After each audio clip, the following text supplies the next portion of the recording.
Buenos días, señoritas y señoritos.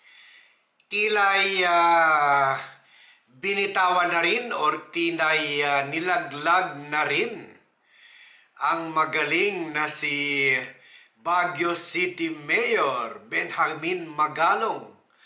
Ang kaalyado niya dati at dati niyang boss na si former President Rodrigo Roa Duterte. Siguro naalala nyo, may mga vlogs tayo dito kay Magalong kung saan he is now projecting himself as a crusader.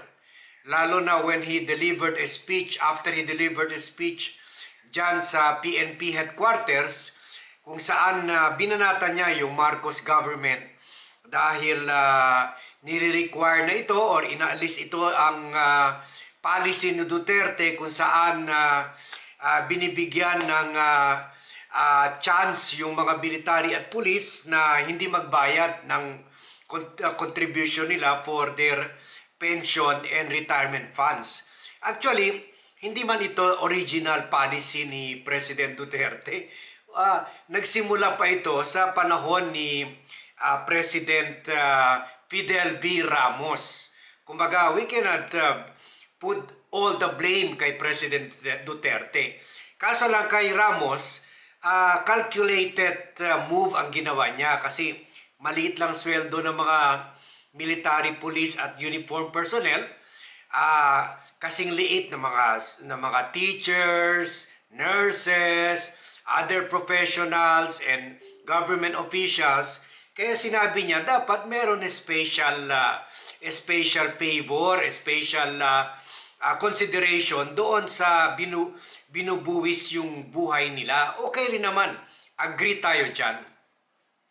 Kaso lang, okay sana ito. Through the different administrations, hindi ginalaw yan. From the after kay Fidel V. Ramos hanggang na nauwi kay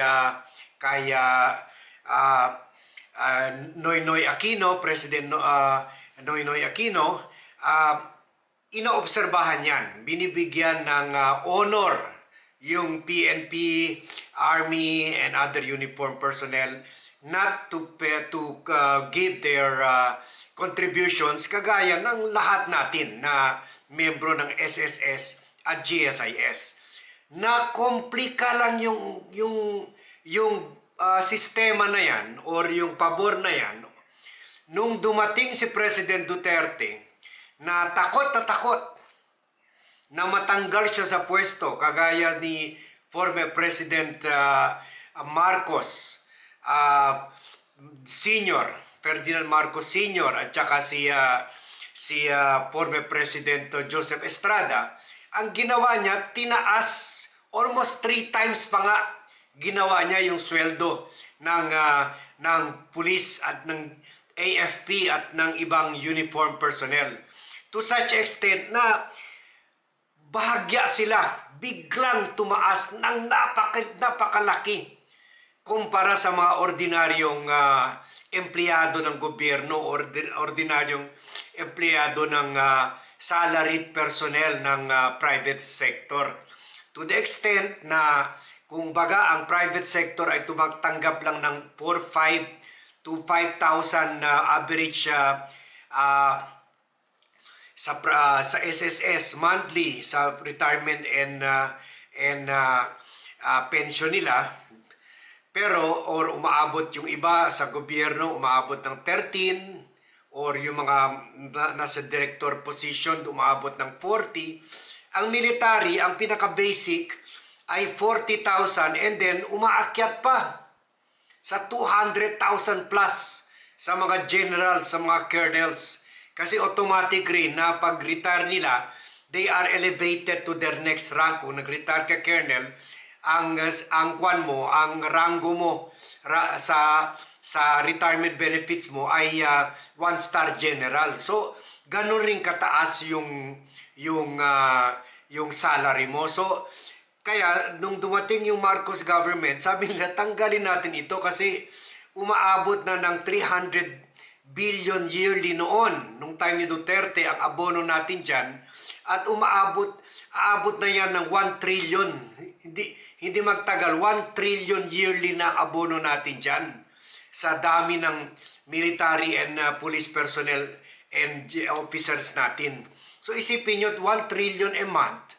Ang budget ng Pilipinas ay itong year 2024 ay 5.7 trillion. So ibig sabihin, 20% ng budget natin ibubuhos lang sa isang sektor lang ng pulis at military. Paano na yung mga ordinaryong tao? Paano na yung mga ordinaryong empleyado? Napakaliit yung mga benefits nila. Samantala, sila pa ito nagbabayad. Kaya nung gumalaw yung Marcos government para alisin ito, nagputak itong si Mayor Magalong. Doon siya nagsimula na maglabas ng galit niya na yung binanata niya yung pork barrel funds ng mga senator at congressmen, ng mga government official, nag-expose siya. Pero sabi natin noon, hindi tayo believe sa kanya. Dahil parang tilay nakakalimutan niya na naging parte siya, di ba? For the longest time, siya yung anti-COVID tracing SAR, di ba? Siya yung inassign ni Duterte.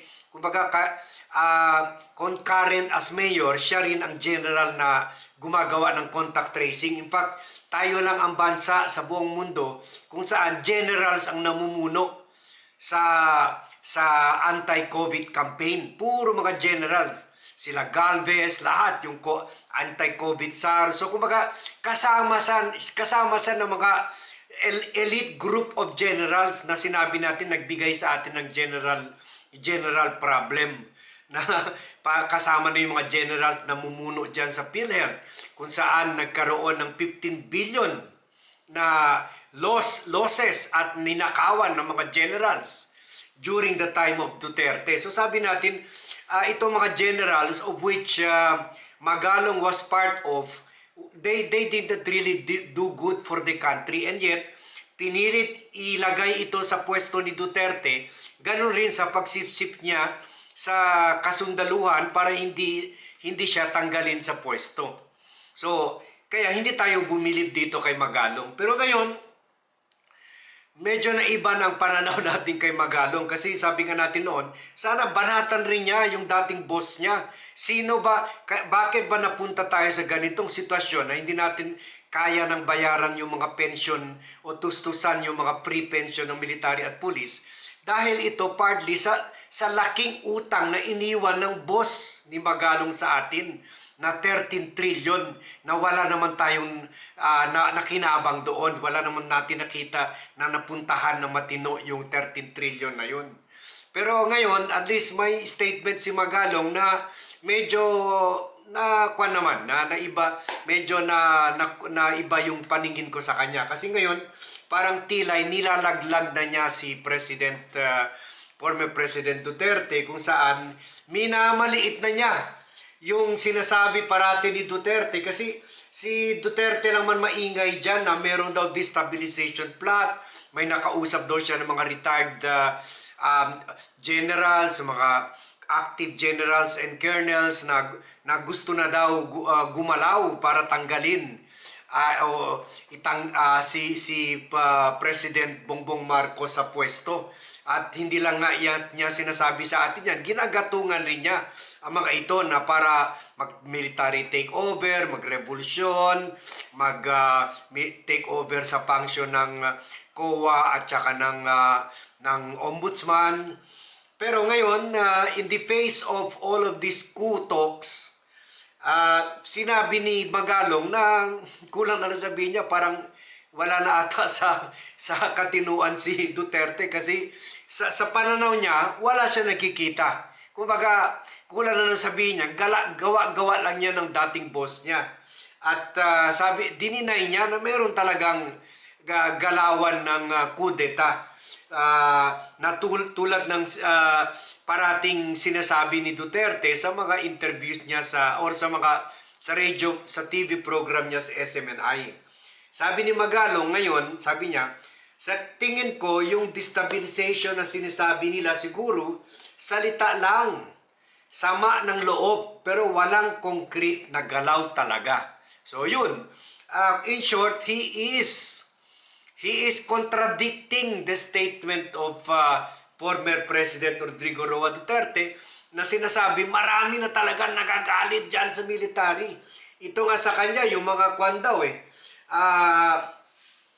yung mga minor officials, sabi niya, of course, many young officers were not satisfied with the system of senior officers, especially in the issues, in handling issues such as corruption, but it doesn't translate to something that would generate yung mga certain actions that would be construed as violent to overthrow the government. So, meron daw mga reklamo sa gobyerno, lalo na sa talamak na korupsyon. And I agree with Magalong sa Marcos administration, pero hindi daw ito matatranslate sa coup. So in this matter, mas maniwala ako kay Magalong kaysa kay sa boss niya, dating boss niya si President Duterte, dahil na-leak na rin ito sa isang coup rin nung time ni former President Gloria Macapagal Arroyo in 2006, kung saan nakasuhan na ito ng kasong rebellion na kung saan may mga reports na or akusasyon na sinasabi na nag-initiate siya ng coup attempt in behalf ng Special Action Force officials para tanggalin si Gloria Macapagal Arroyo, pero later on wala naman nakitang katibayan. So at sabi pa ni Magalong, contrary again sa sinasabi ng boss niya na mag-atlas na tayo, civil disobedience na tayo, huwag magbayad ng taxes. Yung military mag-take over na yung function ng ombudsman at ng COA para i-audit yung mga pork barrel ng mga congressmen. Si Magalong naman, he doesn't agree with any action like rebellion, coup d'etat, or civil disobedience dahil tao lang daw, maliliit na tao lang, kawawa. Sabi niya, I don't approve of destabilization dahil baksak na tayo. Baksak ng ating ekonomiya, tapos grabe yung corruption, so wag na nating i-complicate. So dito, nag-agree ako kay Magalong. Tulad ng sinasabi natin, we don't support any destabilization move, lalo na kung initiated and coming from the people from the former administration. So at least, in my book, at least,